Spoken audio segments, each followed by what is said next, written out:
Hello guys, আজকে আবার মাঠে জিনিসপত্র নিয়ে কোন মাঠে গিয়ে কাজ করতে গেলাম না গেলাম তো চলো এই ভিডিওটা দেখতে থাকো, সব বলবো এই ভিডিওর মধ্যে। Hello guys, Radhe Radhe. আবার একটা ফ্রেশ নিউ ভ্লগ নিয়ে বেরিয়ে গেলাম প্রতিদিনের মতো। তো আজকে চলে গেলাম সকাল থেকে, এবার মাঠ দিকে যাচ্ছি। তো দেখতে পাচ্ছ কোথায় যাচ্ছি না যাচ্ছি। তো মাঠ দিয়ে কিছু কাজ ছিল, তো সেইগুলোই করতে যাচ্ছিলাম। তো যা করছিলাম তোমাদেরকে বলে একটু শেয়ার করি।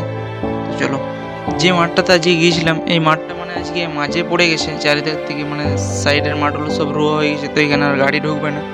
তো হাতে করে কোদালে এতেই করতে হবে। তো সেই কারণেই কোদাল ফোদাল সব লিয়ে এলাম। আজ যা রোদ গরম দিয়েছে, করতে প্রচুর কষ্ট হচ্ছিল, তো কিন্তু কিছু করার নেই, নাহলে মাঠটা ফাঁকা পড়ে রয়ে যাবে।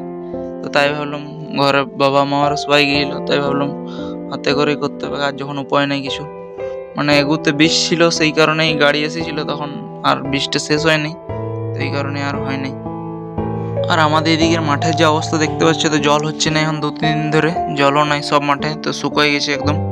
তো তোমাদের ওদিকে কীরকম কী জল হচ্ছে না হচ্ছে কমেন্ট করো। তো ঠিক আছে, চলো বাই, দেখা হবে অন্য কোনো নেক্সট ভিডিওতে।